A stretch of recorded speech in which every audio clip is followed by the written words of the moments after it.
Hello hello, বলছি new তৃপ্তি কেটারারের খাবার কিরকম লাগলো? খুব ভালো লেগেছে। সব প্রত্যেকটা কিছু রান্না খুব খেয়েছো? সুন্দর হয়েছে, সবকিছুই খেয়েছি। কোনটা বেশি ভালো লাগলো? আমার এই মটন রেজালাটা খুব ভালো লেগেছে। হাই, নিউ তৃপ্তি কেটারারের খাবার কিরকম লাগলো? ভালো, সব কিছু খেয়েছো? সবকিছু এখনো সবাই স্টার্ট করেছি। হ্যালো, আজকে নিউ তৃপ্তি কেটারারের খাবার কিরকম লাগলো? ভালো, কি কি সব থেকে ভালো লাগলো? আমার তো মটনটা ভালোই লেগেছে।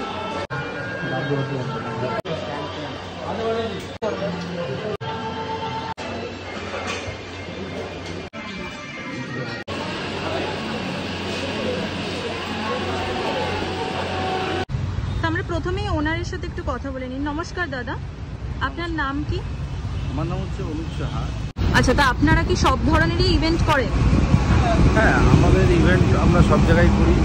ধরুন আমরা corporate event, birthday party, wedding, আচ্ছা, ডেট সেরেমনি, এই সমস্ত কিছুই আমরা করি। প্লাস আমাদের সবচেয়ে বড় জিনিস হচ্ছে যে আমরা কলকাতার মধ্যে একটা খুব ভালো প্রোফাইলের কাজকর্ম আমরা করি, যেখানে কাস্টমারদের একটা বিরাট সুবিধা রয়েছে। ধরুন আজকের দিনে কলকাতাতে একটা ভালো ক্যাটারকে দিয়ে কাজ করাতে গেলে তাদের যে প্রাইসটা দিতে হয় তার থেকে অনেক কম পয়সায় আমাদের থেকে তারা আমাদের থেকে সার্ভিসটা পাবে। এবং আমাদের মেনুগুলোর মধ্যে মানে ভ্যারাইটি মেনু রয়েছে, যেমন ধরুন জাপানিজ আছে, ইটালিয়ান আছে, থাই আছে, মঙ্গোলিয়ান আছে, মেক্সিকান আছে, ইন্ডিয়ান, কন্টিনেন্টাল, চাইনিজ, এগুলো তো কমন রয়েছেই, সবাই করে।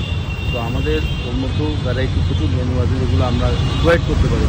আমরা কলকাতার তো কাজ করি, ওয়েস্ট বেঙ্গলের বাইরে গিয়েও, যেমন রাঁচি, ধানবাদ, দুর্গাপুর, এই সমস্ত জায়গাতে আমরা সার্ভিস দিয়ে থাকি, ভুবনেশ্বর, আরও অন্য